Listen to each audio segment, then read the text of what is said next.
Honda CR-V tahun 2017 2.0 liter. Cat original, color silver, lampu dengan fog lamp cantik, kilat lagi, sarung dia pun cantik.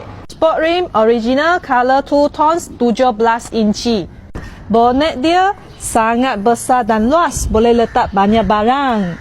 Lagi sini ada spare tayar dengan jack semua. Ada keyless entry function. Dalam dia semua leather seat, cantik, kemas. Sini ada auto seat function. Kereta ni pakai push start function. Ada multi function steering, siap dengan auto cruise system.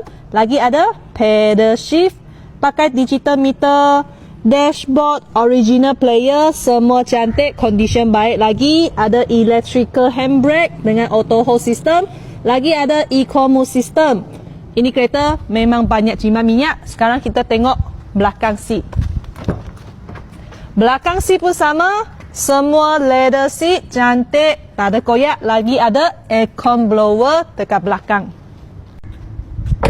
Okay guys, kita sudah siap habis review kereta ini. Kalau korang ada minat, cepat kontak saya ya. Bye bye.